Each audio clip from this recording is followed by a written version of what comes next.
के राजा जी, हे राजा जी, के राजा जी के करेता हाल हल, हाँ ज़रूरत मुहूर्त खूबसूरत हो। करेक्ट। और मैम हमारी रिसर्च टीम को पता चला है कि आप के जो हस्बैंड है वो किशोर दा के ब्लड से रिलेटेड है। प्लीज डिफाइन करिए मैम उसको, क्योंकि वो आपके अंदर वो किशोर दा की रूहानी आवाज की कहीं ना कहीं झलक मिल रही है। मैं आपको धनुहिया के सिया डाली रे बदरिया, होठ वालों के होठे नाही तोहरा से नजरिया, जब से देखली तब से तोहके बानी हम कुर्बान, तू जान हो हमर जान हो।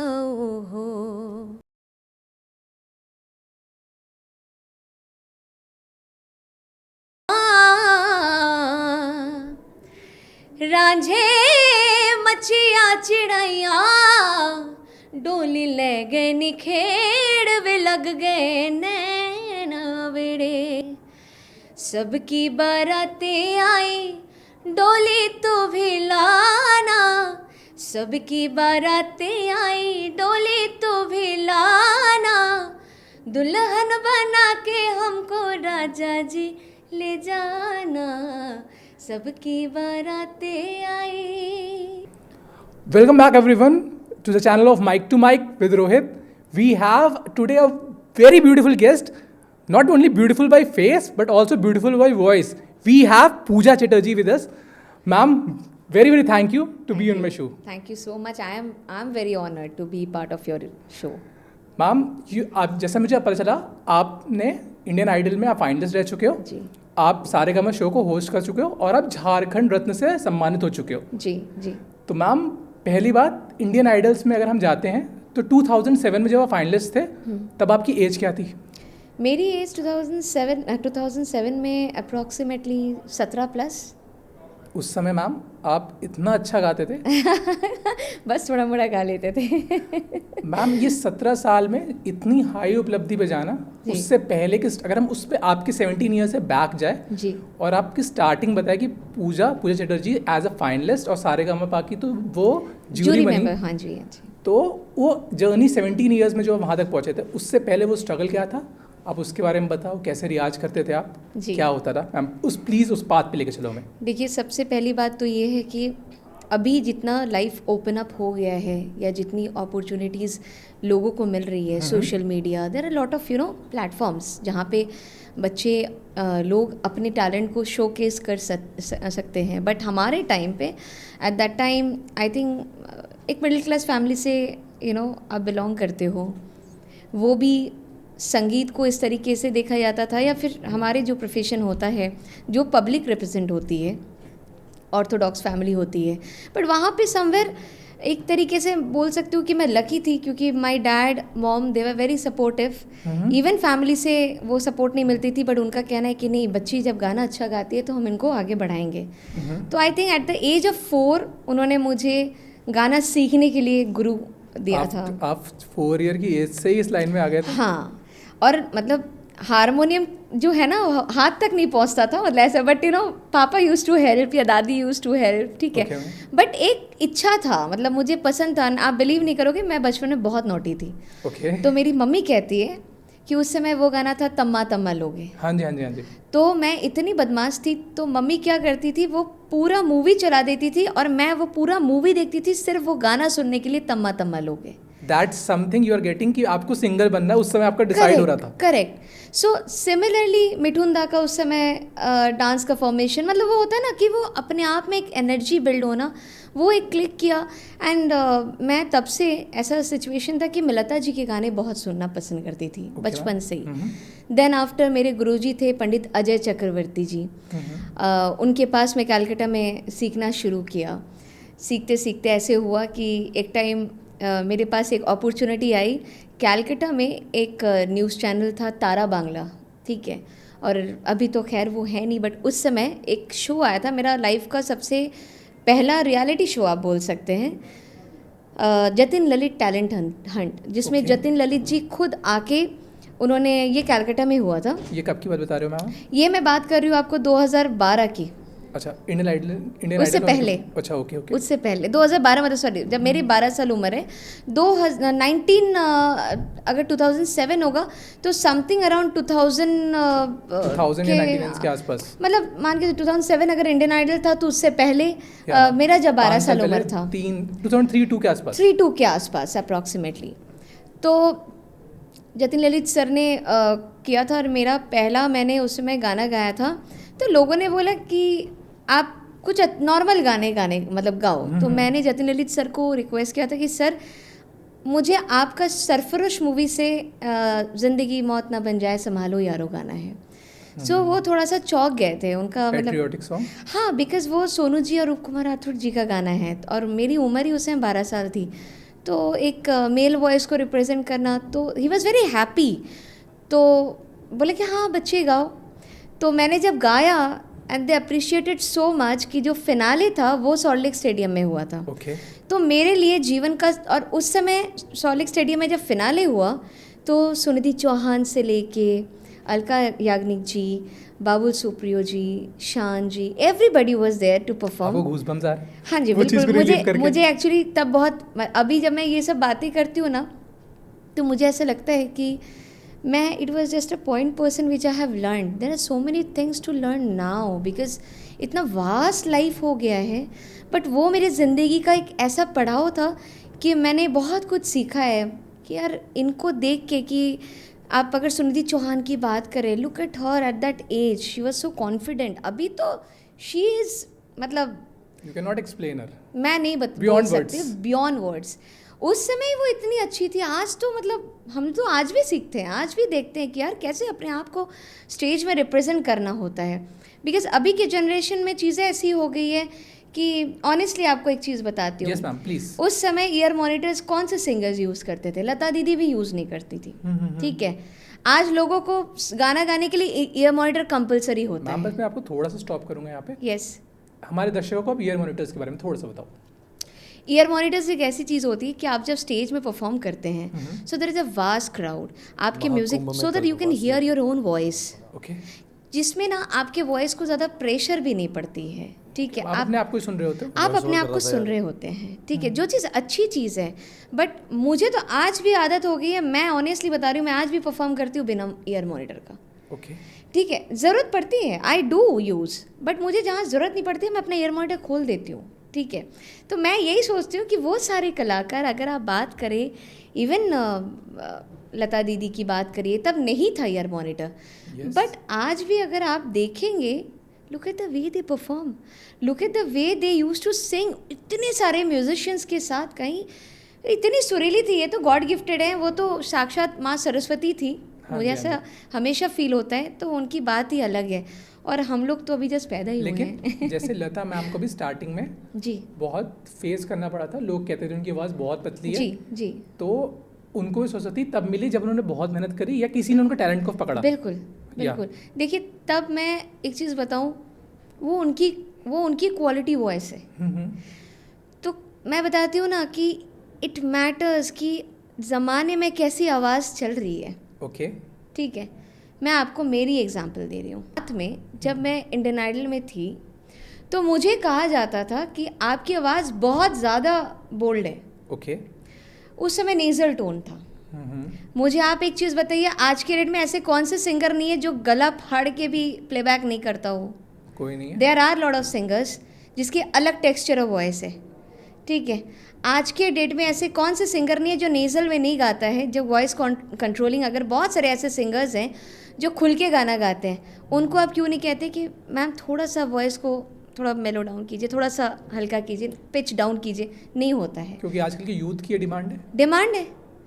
तो सिमिलरली कि भाई पहले एक सोच अलग था, आज की सोच अलग है। आज के सोच में लोग ये सोचते हैं कि इसका जो आवाज़ है मैं उसी को गवाऊंगी, एंड आई अप्रिशिएट दैट। मुझे ऐसा लगता है, देखो मेरे को ना गाने मिलेंगे, मैं बिल्कुल गाऊंगी। यस मैम, बट मैं अपने आवाज़ को चेंज करके नहीं गा सकती हूँ। मैं जैसी हूँ मैं वैसे ही गाऊंगी। उसके लिए मुझे प्लेबैक मिले अच्छी बात है, नहीं मिले कोई दिक्कत नहीं है। मेरा टैलेंट तो मुझे छोड़ के नहीं जा रहा है ना। Yes ma'am. मैं इस दुनिया में किसी कारण से आई हूँ, मुझे माँ ने किसी कारणवश मुझे आशीर्वाद दिया है, ये आवाज़ दिया है, मैं वही आवाज़ रखना चाहूँगी, मैं अपनी आवाज़ को किसी के लिए बदलना नहीं चाहूँगी। Ma'am you have very beautiful voice, और हम चाहते हैं कि हमारे दर्शक आपकी आवाज़ से कुछ सुन सके, if you can. Okay, I would really love to sing a favorite song of mine. या मैम। हम क्यों शिकवा करे झूठा, क्या जो आज दिल टूटा, हम क्यों शिकवा करे झूठा, क्या हुआ जो दिल टूटा, शीशे का खिलौना था, कुछ ना कुछ तो होना था, हुआ ये क्या हुआ, कैसे हुआ, कब हुआ, क्यों हुआ, जब हुआ तब हुआ, ओ छोड़ो ये ना सोचो, ये क्या हुआ। Classy ma'am, bow Thank down you. To you, it's Thank actually you. Thank you. Really thank you ma'am. Thank you so much, sir. Ma'am आपकी वॉइस करके मेरे को किशोर दा के ज़माने में चला गया था। ये मैं गाने बचपन में सुनता था बैठ जी के, जी जब उस टाइम पे जब मेरे पास मेरे घर में मेरे पापा ने टीवीज बंद कर दी थी मेरी पढ़ाई के लिए। हाँ जी, हाँ तो जी। उस समय मेरे पास रेडियो थे, और हाँ जी, हाँ बीच में मेरे को जब कुछ रेडियोस पे 9XM में रात को वो आते थे, गाने आते थे जिसमें पुराने गाने सुनाते थे। हाँ, तो किशोर दा मेरे करेक्ट। और मैम हमारी रिसर्च टीम को पता चला है कि आप के जो हस्बैंड है वो किशोर दा के ब्लड से रिलेटेड है। प्लीज डिफाइन करिए मैम उसको, क्योंकि वो आपके अंदर वो किशोर दा की रूहानी आवाज़ की कहीं ना कहीं झलक मिल रही है। मैं आपको मेरे हस्बैंड से आने से पहले मैं आपको एक बात बताना चाहूँगी। मेरे फादर तो अभी नहीं रहे, 2020 में उनका डेथ हुआ है। Okay ma'am. मेरे पापा हमेशा एक बात कहते थे, अगर सिंगर बनना है ना तो उनके तरह बनो। इसके पीछे एक रीज़न है। किशोर दा की एक सबसे बड़ी क्वालिटी है, आप जिस रंग में मतलब वो ढल जाते हैं, हर एक रंग में वो ढल जाते हैं। चाहे आप सैड सॉन्ग दीजिए, चाहे आप एक रोमांटिक गाना दीजिए, चाहे आप किसी भी मूड का आप गाने दीजिए, वो इस तरीके से, क्योंकि ना वो उनको फ़र्क ही नहीं पड़ता है कि ही इज़ किशोर कुमार। उनको फ़र्क ये पड़ता है कि मैं एक कलाकार हूँ और मुझे जिस भी रंग में ढल दो मैं उसी रंग में ढल जाऊँगा। And the way he can express himself is his feelings और उनके प्रोनाउंसिएशन। मुझे ऐसा लगता है कि उनके ऐसा प्रोनाउंसिएशन अगर आप सुनेंगे, बहुत कम कलाकार। मराठी को भी सुना है, हाँ, मैंने किशोर दा को भी सुना है, उस समय के बेस्ट सिंगर्स को भी सुना है। One of the best, he is actually the Kishore Kumar. The Kishore Kumar. And मतलब मुझे हमेशा से मन है, कई कई जगह मैं जब परफॉर्म करने जाती हूँ ना, हर तरीके का गाना तो हमें तो गाना ही पड़ता है, but I feel so happy and so motivated when I sing his songs.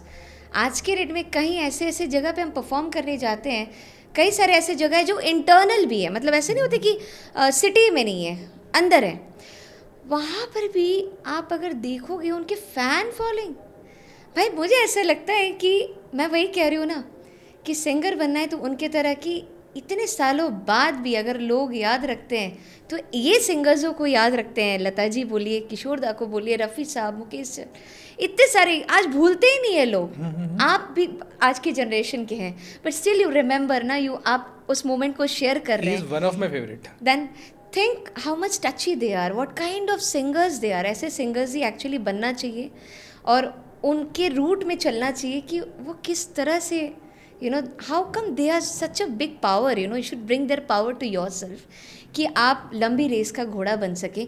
20 साल, 25 साल, 30 साल बाद भी आपके गाने चले नहीं चले, डजेंट मैटर, आपकी आवाज़ लोगों के कान तक पता चले, अच्छा ये उनकी आवाज़ है। आपके बच्चे भी वो याद रखे कि ये ना, फॉर एन एग्जाम्पल, भगवान अगर बहुत ज़्यादा मेरे को ब्लेस करे तो शायद किसी दिन ऐसा मेरे साथ हो कि लोग मुझे याद रखें कि पूजा की आवाज़ है। I am just giving a big, ये बहुत बड़ी बात मैं कह रही हूँ, बट जिंदगी में, बट ऐसे मुझे बनना है। मुझे ऐसे नहीं बनना है कि मैं 2 गाने आज निकालूं और परसों मुझे लोग भूल जाएं। मुझे बनना है लंबी रेस का घोड़ा कि मैं 70 साल उम्र में भी लोग मेरी आवाज़ को पहचाने. दिस इज मैम माई वो अभी भी पहचानते हैं, आपकी रूहानी आवाज़ है. लेकिन मैम बस मेरा इससे क्वेश्चन जाता है, जैसे मेरी आवाज़ फटी हुई आवाज़ है. मेरी भी है. No ma'am, no ma'am. Ma'am वैसे जैसे जो आप लोग को वॉइसेस मिली हैं, जैसे किशोर दा नेक्स्ट पैदा नहीं हुए, अरिजीत सिंह शायद ना पैदा हो आगे, सेंचुरीज के बाद पैदा होते हैं, लता जी शायद पैदा ना हो, शायद पूजा मैम आगे कभी पैदा ना हो. बहुत बड़ी बात है वो. लेकिन ये जो आप लोग को मिलता है, ये डायरेक्ट आप लोग को स्पिरिचुअलिटी या भगवान से मिलता है कि आप लोग का हार्ड वर्क भी रहता है, कि दोनों कॉम्बिनेशन रहता है? करेक्ट. मैं एक चीज़ आपको कहना चाहूँगी कि सबका ये कहना है कि माँ सरस्वती कंठ पे है ना सिंगर्स के. तो आप मुझे ऐसा लगता है कि जैसे हम लोग साधना करते हैं, पूजा पाठ करते हैं, तो भगवान की एक एक्स्ट्रा ब्लेसिंग्स होती हैं किसी भी कला में, चाहे वो सिंगर्स हो, चाहे वो डांसर्स हो, चाहे वो पोएट्स हो, चाहे वो any of the artist. So it is our devotion, it is our devotion and it cannot be explained कि how it is happening, because this is something ना भगवान ने हमें शायद से ब्लेस करके भेजा हो. अभी भगवान ब्लेस करके तो आपको भेज दिए हैं कि तो आप आगे नहीं बढ़ सकते. आप अगर सोचोगे अच्छा भगवान ने तो मुझे आवाज़ दे दी है, now I can sit and I can enjoy my life. No, now this is also an exercise. Riyaz is kind of exercise. जैसे एक बॉडी बिल्डर जो होते हैं, जो वेट लिफ्टिंग करते हैं, जो एथलेटिक्स होते हैं, उनको रोज़ जाना पड़ता है, जिम करना पड़ता है, उनको पता है कि उनको कितना देर तक एक्सरसाइज करना पड़ेगा. Similarly our exercise our vocal exercise. हमारे वोकल कॉर्ड को भी हमें एक्सरसाइज करना पड़ता है. वोकल को कैसे एक्टिव करना है, एनर्जी एक्सरसाइजेस रियाज करके, डिफरेंट काइंड ऑफ रियाज, ब्रीदिंग रियाज हो गया, ठीक है, एसेंडिंग डिसेंडिंग, मतलब अपने वॉइस को आप कैसे सॉफ्ट, कैसे लाउड, उस डिफरेंट काइंड ऑफ टेक्सचर हमें मॉड्यूलेशन हमें अपने आप में सीखना पड़ता है कि अच्छा मुझे अपने वॉइस को इस तरीके से इस्तेमाल करनी है, अपने वॉइस को इस तरीके से रियाज करनी है ताकि इसकी लॉन्जिविटी बढ़े. So this is what I think कि this is our prayer to God कि भगवान आपने हमें जो शक्ति दी है, आपने हमें जो कला दी है, उस चीज़ को हम प्रे कर रहे हैं. मैम जो आप लोग रियाज करते हो, क्या रियाज में मैम आप लोग कुछ ऐसी चीज़ें हैं कि आप लोग को मीठा ज़्यादा नहीं खाना, कि पानी गर्म पीना है, ठंडा नहीं पीना? नहीं. टू मैं बहुत खट्टा खाना पसंद करती हूँ. Okay ma'am. ठंडा खाना पसंद करती हूँ. पर ये तो कहा जाता है जो सिंगर्स होते हैं वो सब चीज़ें नहीं खाते. आप अपने वोकल कॉर्ड, जैसे हम अगर ठंड में यस मैम गर्म पानी में नहाते हैं तो हमें ठंड और लगती है. Of course. और ठंड में जब हम नहाते हैं तो हमें ठंड मतलब एक्चुअली नहीं लगती है. सिमिलरली अगर आप अपने वॉइस को जितना आप इन सब वेदर में एडजस्ट करोगे, ऑनेस्टली बता रही हूँ, मेरा वॉइस नहीं चोक होता है. Okay. Because I am used to it. Fine.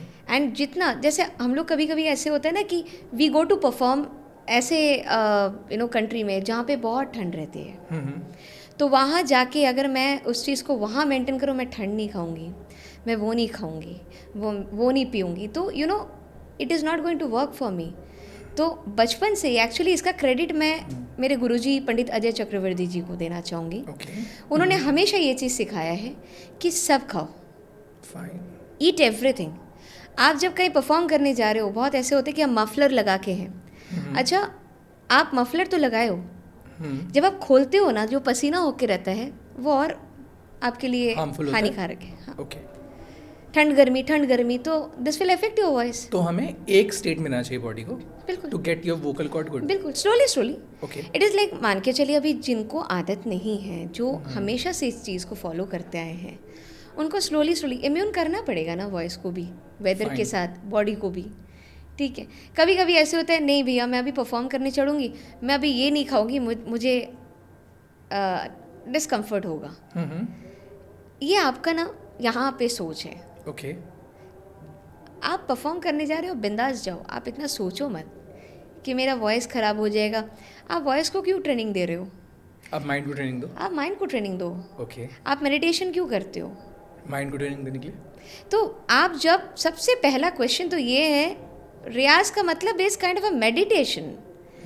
आप रियाज जब करने बैठते हो तो आप पहले मेडिटेट करते हो ना, अपने आप को प्रिपेयर करते हो कि now this is my time and I am going to help my body, my vocal correct, पहले आप उसको सेटल डाउन करते हो, आप you give your self motivation. आप जब स्टेज पे चढ़ते हो, चढ़ के तो आप पागल नहीं हो जाते हो परफॉर्म करने के लिए, आप अपने आप को रेडी करते हो ना कि मैं चढ़ूंगा तो मैं कैसे परफॉर्म करूंगा, कैसे परफॉर्म करूंगा। ये आप मतलब स्टेज पे आप दिखते हो उससे पहले आप माइंड में प्रिपेयर हो जाते हो। एब्सोल्युटली, क्योंकि ज़रूरी थोड़ी है कि आपके सामने हज़ारों आर्टिस्ट है तो सब आप मतलब हज़ारों ऑडियंस है तो सब आपको पसंद करेंगे। उसमें से 10 ऑडियंस ऐसे भी निकल सकते हैं कि आपका नुक्स निकालने के लिए बैठे हुए हैं।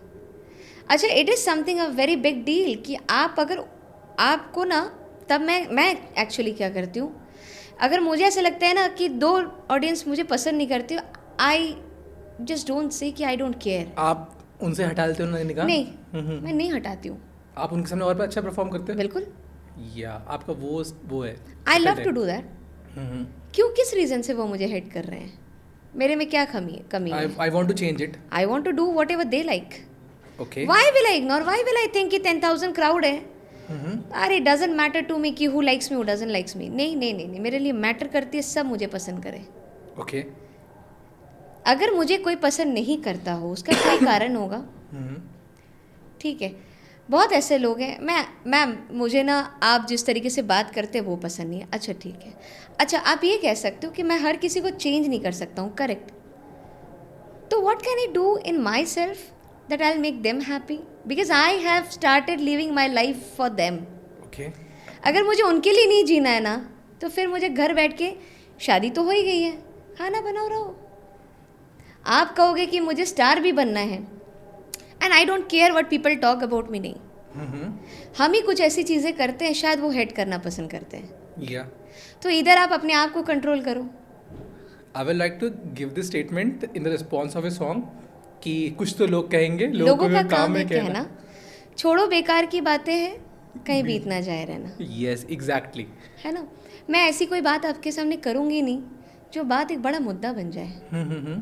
तो क्यों ना मैं अपने आप को कंट्रोल करूँ, क्यों मैं अपने आप को नहीं सोचूं कि मुझे किस मुद्दे पे क्या बात करनी है। एक्चुअली जो आप सिंग करते हो या कुछ भी सोचते हो, कुछ भी बोलते हो, that's training to your mind. Yes, now I'm coming to your point that you have asked me about my husband. Yeah, please, we all want to know. So here the point is कि किशोर कुमार जी ने अपने life में एक बहुत बड़ा मकाम हासिल किया है। Yeah. मैंने अपनी ज़िंदगी में जो चीज़ हासिल किया है वो मेरी अपनी मेहनत से। हाँ जी। मैं उनको भगवान की तरह पूछती हूँ क्योंकि वो एक बहुत बड़े हस्ती है, ठीक है। मैंने नहीं सोचा था कि उसी परिवार के एक रूट में मेरी शादी होगी, ठीक है। मेरी शादी हुई है, मेरे husband is a international photographer. उनके दादाजी किशोर कुमार की तो बहुत बड़ी फैमिली है, किशोर जी के बहुत बड़ी फैमिली है। तो उन्हीं में से एक पार्ट है कि मेरे दादा ससुर और Kishore Kumar ji they are first cousin, okay, ठीक है।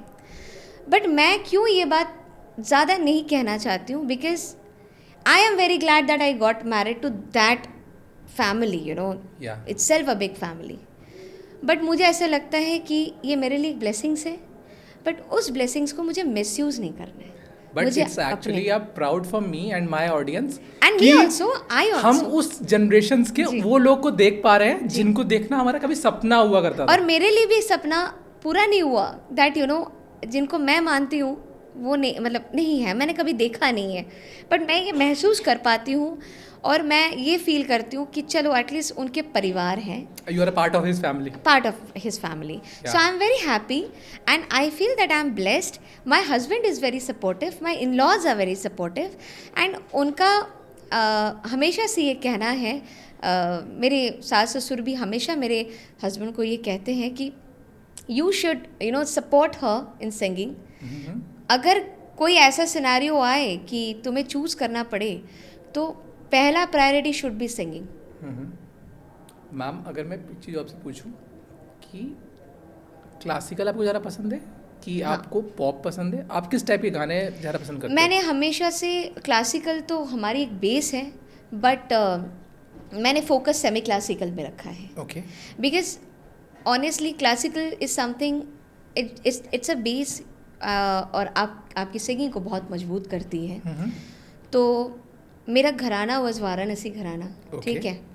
गुरुजी का संगीत research academy is one of the biggest academy. वहाँ पे हम लोगों ने गाना सीखा है, पंडित अजय चक्रवर्ती का नाम मेंशनिंग, जहाँ पे पंडित बाला मुरली कृष्णन, ठीक है, राशिद खान साहब सभी आते थे, ठीक है, ट्रेनिंग देने। तो मैं हमेशा सेमी क्लासिकल के प्रति ज़्यादा मेरा झुकाव था, बिकॉज मुझे बॉलीवुड में जाना था, ओके, मुझे लाइट म्यूज़िक करना था। So that was my focus. Of course I love all the genres, सारे जॉनर्स में एक मज़े अलग हैं, ठीक है, चाहे वो पॉप हो, चाहे वो रिलीजन हो, चाहे वो रीजनल हो, चाहे वो any kind of music you talk about. Ma'am जब मैं क्लासिक में खुद फ्लूट बजाता हूँ जी, जब मैं क्लासिकल म्यूजिक को सुनता हूँ तो मुझे अपने चक्रास से, अपनी स्पिरिचुअलिटी से ईश्वर कनेक्ट होता है। करेक्ट। तो क्या आप जब गाना कोई सुनते हो या खुद गाते हो जी, सेमी क्लासिकल, तो आपको वो स्पिरिचुअलिटी और क्या अनुभव महसूस होता है कि आप कनेक्ट कर रहे हो गॉड से? It's a feeling, you have to feel it, because कभी कभी ऐसे होता है कुछ चीज़ें बयां नहीं किया जाता है। क्लासिकल म्यूज़िक आप जब परफॉर्म करते हो, इतने बड़े बड़े कलाकार जब परफॉर्म करते हैं क्लासिकल म्यूज़िक, आप देखोगे वो एक अलग ही जोन में रहते हैं, you know, they can see the notes, you will find them opening their eyes, they are not looking at the audience at that time, they are looking at a ma and chakras, yeah, they are looking at the notes। अच्छा ये notes हैं, Okay. ठीक है, for an example, sa re ga ma sa ga re ma re za ga ma re ga sa ma ga za re ma ga re za ma, I'm looking at you but I am looking at the notes, it's giving a divine feeling to me. yes, so re ga ma ba re ma ga ba ga re ma ba ga ma re pa ma re ga pa ma ga re pa, Okay. तो जब even हम गाना गा रहे हैं ना, अपना ही साया देख के तुम जाने जहाँ शर्मा गई, Beautiful. मेरा क्या होगा सोचो तो जरा, मैं आपके तरफ देख रही हूँ but I am connecting to my notes, I am connected to my music. Okay, ma'am. आपको लग रहा है मैं आपको देख रही हूँ but I am not looking at you, You are looking somewhere जिसमें आप नोट्स को देख पा रहे हो। This is called different feeling. इसका कोई मतलब मैं आपको क्या बताऊँ, मैं आपको एक्सप्लेन नहीं कर सकती हूँ। एंड इसीलिए आपको एक बात बताऊँ, ये जो सिंगर्स जब किसी की तरफ देख के गाना गाते हैं ना, तो आप एक तरीके से बोल सकते हो कि वो हिप्नोटाइज कर रहे हैं, Of course. तभी you are getting connected to me. और जब एक सिंगर परफॉर्म कर रहे हैं और लोग बोलते हैं ना वाह क्या गा रहे हो, तो वो उनकी आवाज़, वो उनकी आंखें हैं जो उनके दिल तक पहुंच रही है, तभी वो हिप्नोटाइज हो रहे हैं, तभी वो ऑडियंस उनको पसंद कर रही है। Yes, ma'am. सो ये कला हर एक आर्टिस्ट में है आज के डेट में। और मुझे ऐसे लगता है कि क्या मतलब आज के डेट में टैलेंट्स आए हैं हमारे इंडिया में, इतने खूब मतलब इतने बढ़िया बढ़िया टैलेंट्स हैं, ये बिलीव नहीं करोगे। कभी कभी मैं भी इंस्टाग्राम या फिर sometime I hardly use social media, मैं खोलती हूँ, काफ़ी लोग मैम आपके 10,000 फॉलोअर्स क्यों हैं, क्योंकि ना मैं सीरियसली बता रही हूँ, मैं बहुत ज़्यादा फोबिया नहीं है मेरे में। I use it just because of people use it and it's a fun because I get connected to the audiences. Your audience? हाँ, but not regular time, not 24/7, but मैं उसके behalf में मैं आज के जनरेशन के भी लोगों के गाने सुनती हूँ। Okay, ma'am. Because I get to learn lot of things from them. मुझे मज़ा आता है सुनने में, मुझे अच्छा लगता है। जब आपने इंडियन आइडल दिया था तब उस समय के लोग विदाउट ऑटो ट्यून गाते थे, बिल्कुल, और आजकल के जो नए सिंगर्स आ रहे हैं वो ऑटो ट्यून के साथ गाते हैं। बिल्कुल। मैम वो चेंज क्या हुआ है? क्योंकि मैंने बहुत ट्यून्स पे देखा है कि आपने सलमान खान जी के भी गाने सुने हैं। हाँ जी, उनका भी गाना है, मैं गा नहीं पाता, लेकिन गाना है उनका ख्वाबों के पन्नों से लिखे हैं जो समथिंग लाइक दैट जी। तो उन्होंने पूरा ऑटो ट्यून किया है। हाँ, Tony Kakkar auto tune use करता है। हाँ जी। तो मैम ये ऑटो ट्यून इंडस्ट्री जो सिंगिंग को माँ माना जाता था, जो रूहानी आवाज़ें होती थी, वो अब बहुत कम हो रही है इस इंडस्ट्री में, और यहाँ पे टाइम बहुत ज़्यादा था। मैं आपको एक चीज़ बताती हूँ। पहली बात तो भाईजान की अगर बात करें, सलमान खान की, उनको म्यूज़िक बहुत पसंद है। देखिए कुछ लोग ऐसे होते हैं कि जिनको संगीत बहुत, और उनकी फैमिली में भी वो कल्चर है, दे लव म्यूज़िक। तो काफ़ी ऐसे जगह अगर मैं उनकी पर्टिकुलर बात करूँ, या there are lot of actors those who love music and they love to sing even, but वो वॉइस नहीं है, तो वो भी चाहते हैं कि यार मैं गाना गाऊँ। तो उनके लिए चलो मैं एक टाइम पे ये समझ सकती हूँ कि दे नीड ऑटो ट्यून। मुझे ऐसा लगता है कि अगर आप ट्रू कलाकार हैं, आपको ऑटो ट्यून की ज़रूरत नहीं है। आज भी अरिजीत सिंह को ऑटो ट्यून की ज़रूरत नहीं है, दलजीत दोसांझ को ऑटो ट्यून की ज़रूरत नहीं है, गुरदास मान साहब को भी ज़रूरत नहीं है, ना सुखविंदर सिंह को ज़रूरत है, because they are a true artist. Auto tune उनको ज़रूरत पड़ती है जिनको अपने लिए कॉन्फिडेंस पूजा मैम को ज़रूरत नहीं है। नहीं ज़रूरत है। मैं गाऊंगी नहीं है, ऑनेस्टली बता रही हूँ, मैं शोशा के लिए नहीं गाती हूँ, मैं अपने लिए गाती हूँ। Yes ma'am. मुझे ऐसा लगता है। और ऑटो ट्यून उनको ज़रूरत है जिनको अपनी संगीत के प्रति कॉन्फिडेंस नहीं है। Yes ma'am. Not even Sunidhi Chauhan need, not even Shreya Ghoshal, look at them, not even Sonu sir, they are excellent, उनकी कोई तोड़ ही नहीं है। उनको आप उनको रिकॉर्डिंग में सुनोगे, उनको लाइव सुनोगे, आपको सिमिलर लगेगा, डिफरेंसेस दिखेंगे ही नहीं। They are true talents.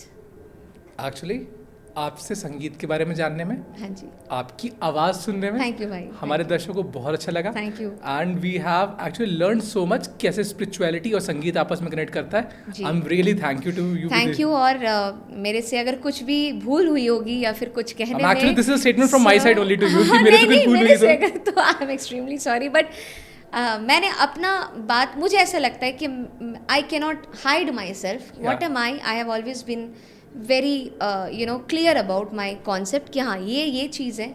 मुझे नहीं आता है किसी को बहुत ज़्यादा वो कहते हैं ना कि थोड़ा इम्प्रेस करना, बट मैं इतना आपको कहना चाहूँगी, आज की जनरेशन में podcast has also helped so many talents. So thankful to you all. You're giving such a big opportunity to everyone. Yeah, ma'am. And God bless you. मैं तो बहुत खुश हूँ महाकुंभ में आके। दिस इज़ माई फर्स्ट, आप believe करोगे ये मेरा पहला जीवन का पॉडकास्ट है। Ma'am it's great for us. Mahakumbh में, हाँ ये मैं फैक्ट बता रही हूँ आपको, आपके साथ मेरा पहला पॉडकास्ट है। It's really honour to me. Thank you so much. Thank you so much ma'am to be so much. Har Har Mahadev. Thank you, Har Har Mahadev. Thank you.